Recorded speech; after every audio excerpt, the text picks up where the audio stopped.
Dear Mitsumi, Europe is so fantastic. You get on the bus, fall asleep, and wake up in another country. Today we arrived in Paris. Paris is a wonderful city. The old buildings, the lovely cafes, and the typical lifestyle of the French really impress me. Of course, I visited the Eiffel Tower.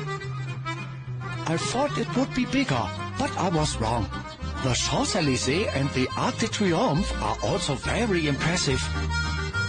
The French are funny people.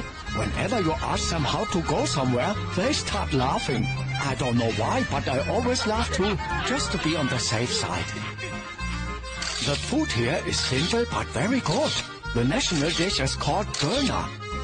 The döner salesmen are typical Frenchmen, just like on the pictures in my travel guide.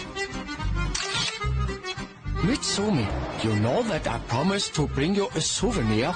It was not easy. They sell strange, colorful stones everywhere. However, I met a friendly man in a little shop who recommended something more typical.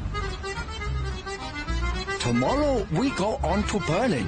It is supposed to be completely different, but you know me, I love surprises.